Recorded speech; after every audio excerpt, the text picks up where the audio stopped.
کسی طریقے سے بھی ذرہ برابر بھی محتاج تعلق نہیں ہے. درجنوں کتابوں کے مصنف ہیں اور ظاہر ہے کہ اس وقت جماعت اسلامی ہند آپ کی قیادت اور آپ کی سیادت میں یہ سفر طے کر رہی ہے.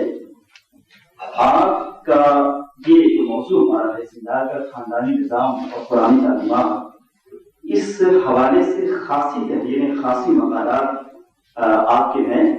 اسی مناسبت سے آپ کا نام سر فہرست ہے کہ اس موضوع پر آپ اپنا کلیدی خطبہ پیش فرمائیں. ہماری درخواست ہے، التماس ہے کہ وہ آپ تشریف لے آئیں اور اپنے کلیدی خطبہ سے ہم سب لوگوں کو سرفراز فرمائیں. جناب سید جلال الدین انصر عمر صاحب. أعوذ بالله من شرور أنفسنا ومن سيئات أعمالنا من يهده الله فلا مضل له ومن يضلل فلا هادي له ونشهد أن لا إله إلا الله وحده لا شريك له ونشهد أن سيدنا مولانا محمدا عبده ورسوله. کا شکر گزار ہوں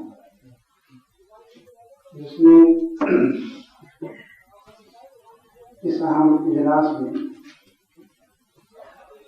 اس اہم سیمینار میں شرکت کا موقع فراہم کیا. ادارہ علوم القرآن اور اس کے ذمہ داروں سے میرے بہت قدیم اور برادرانہ تعلقات ہیں. اللہ کا احسان ہے کہ وہ ان سے محبت کرتے ہیں اور میں بھی ان سے محبت کرتا ہوں. اور اس کے جو ذمہ دار ہیں ڈاکٹر افضل صاحب، وہ تو میرے بہت ہی متقرب دوستوں میں سے ہیں اور ان سے قریب تعلقات بھی ہیں. اسی تعلق کا یہ مظہر ہے. یہاں کھڑا کر دیا گیا ہے. سنا تھا کہ تعلقات کام آتے ہیں اور اللہ کا شکر ہے موقع قرآن مجید کا دعویٰ ہے اور ایک قرآن شریف کا ذکر ایک جگہ ہوا ہے. وہاں کہا گیا کہ فاتو کتاب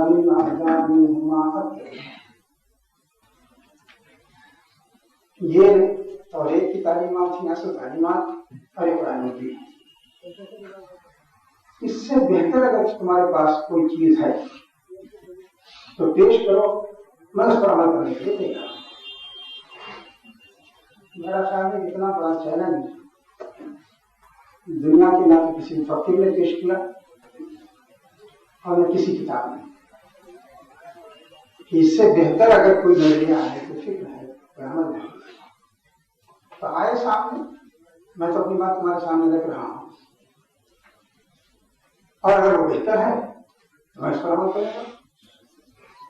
قرآن جب اپنی بات کہتا ہے تو وہ اسی چیلنج کے ساتھ کہتا ہے کہ یہ انسانی زندگی کے لیے بہترین ہونا ہے اور اس سے اگر بہتر بات ہمارے سامنے ہے، دلائل کے لحاظ سے کوئی چیز مضبوط ہے تو اس پر عمل کیا جا سکتا ہے. بتاؤ، ثابت کرو اسے. حضرت مسیح کا ذکر ہے کہ کہا گیا ہے کہ لوگ ان کو لوگوں نے خدا کا بیٹا بنایا ہے. انہوں نے قرآن نے کہا اسے ثابت کرو اور کہا کہ کوئی انکان للرحمن ولد فانا اول العابدین. اگر تم ثابت کر دو کہ مسیح اللہ کی اولاد ہیں تو سب سے پہلے میں سر جھکاؤں گا ان کے سامنے. وہاں یہ کہہ دینا کہ سب اللہ کی اولاد ہے اور اس کو دلیل نہ دینا یہ صحیح نہیں ہے. تو قرآن نے کہا کہ یہ کتاب تمہارے سامنے ہے، ایسی کوئی کتاب تم پیش کرو تو بصورت من مثل وروح شہداء من دون اللہ ان کنتم صادقین. کوئی ایک سورت پیش کر دو، کوئی کتاب پیش کرو تو فاتو بحدیث مثلی، یہ کہا ایسی چیز تم بھی تو پیش کر سکتے ہو. اگر تم یہ سمجھتے ہو کہ یہ انسان کا کلام ہے تو تم بھی انسان ہو, تمہارے پاس بھی عقل ہے, سمجھ ہے. قرآن نے اس کا پیش کیا ہے, جو تصور حیات دیا ہے اسے پیش کرو, ہم اس پر عمل کریں گے. اور یہ بات قرآن صرف یہ سمجھتے ہیں کہ اس میں قرآن کا لفظی اعجاز کی طرف کا ذکر ہے, لیکن صحیح بات یہ ہے کہ قرآن نے جگہ جگہ بتایا ہے کہ اس کا نظام فکر ہے, اس کا نظام عمل ہے, وہ انسانوں کے لیے معجزہ ہے. ایسا متوازن نظام فکر و عمل کہیں نہیں پیش کیا گیا اور نہ پیش کیا جا سکتا. ابھی ہمارے قاضی صاحب شروع میں سورہ بنی اسرائیل کی تلاوت کر رہے تھے, اس میں آخری آیت ہی تھی ان ھذا القرآن یہدی للتی ہی اقوم. یہ قرآن وہ راستہ دکھاتا ہے جو سب سے زیادہ صحیح ہے اور دلائل کے لحاظ سے سب سے زیادہ مضبوط ہے, اقوم ہے. رسولا فیوحی بإذنہ ما یشاء انہ علیم حکیم. وكذلك أوحينا إليك روحا من أمرنا ما كنت تدري ما الكتاب ولا الإيمان ولكن جعلناه نورا نهدي به من نشاء إنك لتهدي إلى صراط مستقيم. فرمایا کہ وحی کے مختلف طریقے ہیں,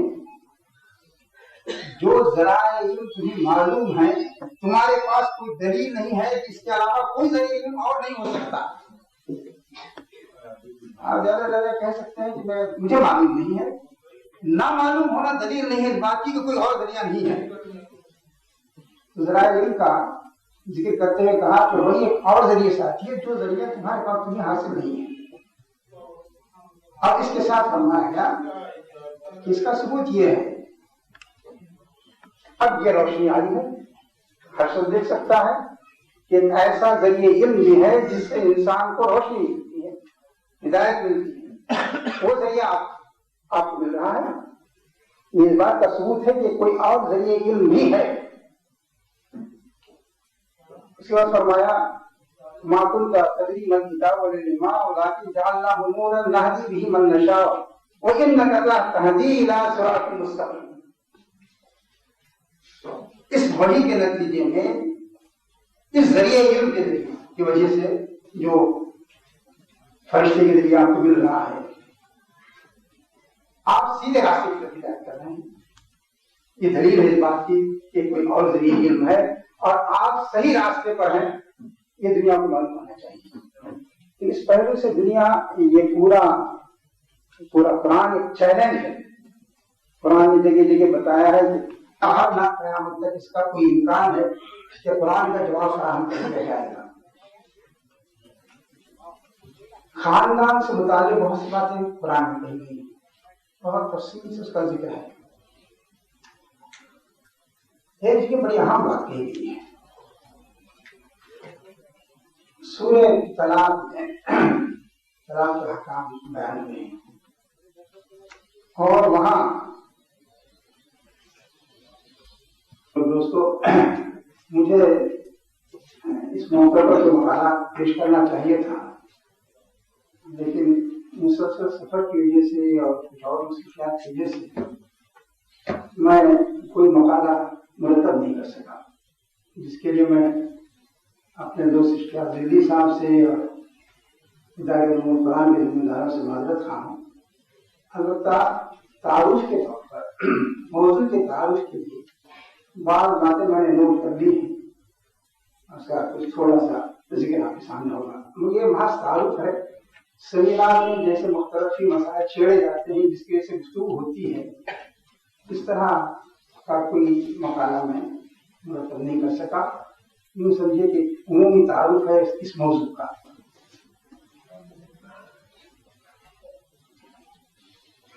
ہم سب جانتے ہیں کہ انسان اجتماع میں پسند ہے, اس کی فطرت بھی ہے, تنہا رہنا نہیں چاہتا, اور دوسرے اس کی ضروریات کا بھی تقاضا ہے کہ مل جل کر رہے, اس کے بغیر وہ اس کی اجتماعی زندگی نہیں گزار سکتا. انسان کو اللہ تعالیٰ نے اس طرح پیدا کیا ہے کہ تنہا وہ اپنی ضرورتیں پوری نہیں کر سکتا. تو اجتماعیت اس کی فطرت کا بھی تقاضا ہے اور اس کی ضرورت بھی ہے. اور خاندان اس اجتماعی زندگی کا بنیادی ادارہ ہے، اساسی ادارہ ہے. اور یہیں سے گویا سمجھیے اجتماعیت کا آغاز ہوتا ہے اور پھر بہت سے خاندان مل کر ایک سماج اور سوسائٹی بنتی ہے. اس وجہ سے اسلام نے اس ادارے کو باقی رکھا ہے. اور خاندان مختلف قسم کے ہوتے ہیں. سماجیات کے ماہرین یہاں بیٹھے ہیں، جانتے ہیں کہ مختلف قسم کے شکلیں جو ہیں خاندان کی بتائی گئی ہیں، چھوٹے بڑے درمیانی سائز کے. اور اس میں مشترک خاندان بھی ہوتے ہیں، الگ الگ خاندان بھی ہوتے ہیں. لیکن بہرحال وہ ایک نظام ہے. اس میں اقتدار کبھی ایک آدمی کے ہاتھ میں ہوتا ہے، کبھی 2-4 آدمیوں کے ہاتھ میں ہوتا ہے. مختلف شکلیں اختیار کی گئی. اسلام نے یہ کیا ہے، اس ادارے کو باقی رکھا اور اس ادارے میں خدائی ہدایت سے محروم کی وجہ سے یا نفسانیت کے شامل ہونے کی وجہ سے یا ظلم و زیادتی کی وجہ سے بہت سی خرابیاں در آئی تھیں. اسلام کا کنٹریبیوشن یہ ہے کہ اس ادارے کو اس نے باقی رکھا ہے، اس انسٹیٹیوشن کو جسے ہم خاندان کہتے ہیں. اور اس میں جو خرابیاں در آئی تھیں یا کمزوریاں آ گئی تھیں ان کو اس نے دور کیا ہے. اور بات یہ نہیں کیا کہ سب خرابیوں سے دور کرنا. قرآن میں تفصیل سے بتایا گیا کہ کیا خرابیاں ہیں اور ان کی وہ کس طرح دور ہونی چاہیے، بلکہ اس نے خود ایک تفصیلی نظام پیش کیا ہے کہ یہ خاندان اس طرح ہونا چاہیے. اس میں خاندان کے جو فطری تقاضے ہیں ان کی بھی تکمیل ہوتی ہے اور عدل انصاف کے تقاضے بھی پورے ہوتے ہیں. خاندان ضرورت ہے تو اس کی تکمیل ہوتی ہے، اور اگر اس میں ناانصافی ہو رہی ہے، ظلم زیادتی ہو رہی ہے تو اس کا بھی اس میں رکھا گیا ہے. اس کے لیے اسلام نے اخلاق اور قانون دونوں سے مدد کی ہے. اخلاقی تعلیمات بھی دی اور قانونی ہدایات بھی دی، محبت اور الفت کے جذبات بھی پیدا کیے. اس طرح مختلف طریقوں سے اس سسٹم کو یا اس انسٹیٹیوشن کو یا اس ادارے کو وہ مستحکم کرتا ہے اور اسے مضبوط بناتا ہے. خاندان کا آغاز اصل مرد اور عورت کے صحیح تعلق سے ہوتا ہے. اس کے لیے قرآن نے کہا ایک تو رحمانیت کا راستہ تھا یا آوازی کا راستہ تھا بے قید جس سے خواہش کی تکمیل کا. رحمانیت تو شاید آہستہ آہستہ دم توڑ چکی ہے، لیکن جنسی آوازی کا راستہ بھی کھلا ہوا ہے. اسلام نے کہا کہ یہ ایک فطری ضرورت ہے لیکن اسے بعض مخصوص شرائط کے ساتھ ہی آدمی اس کی تکمیل کر سکتا ہے. اس کے لیے اس نے ہماری اصطلاح میں نکاح کی شرط رکھی، کہا کہ نکاح کے ذریعے آدمی اپنی اس خواہش کی تکمیل کر سکتا ہے اور یہ تکمیل قائل ثواب ہے. رسول اکرم صلی اللہ علیہ وسلم نے جو فرمایا کہ ہر نیک کام میں ثواب ہے، اس کے بعد فرمایا وفی بضع احدکم صدقہ، تمہارے جنسی تعلق رکھنے میں بھی ثواب ہے. تو سارا گرامی لگا یار یہ تو اپنی خواہش آدمی پوری کرتا ہے، اس میں کیا ثواب ہے؟ تو آپ نے فرمایا کہ اگر وہ غلط طریقے سے پوری کرتا تو کیا گناہ ہوتا؟ گناہ ہوتا. تو کہا کہ صحیح طریقے سے پورے کرنے سے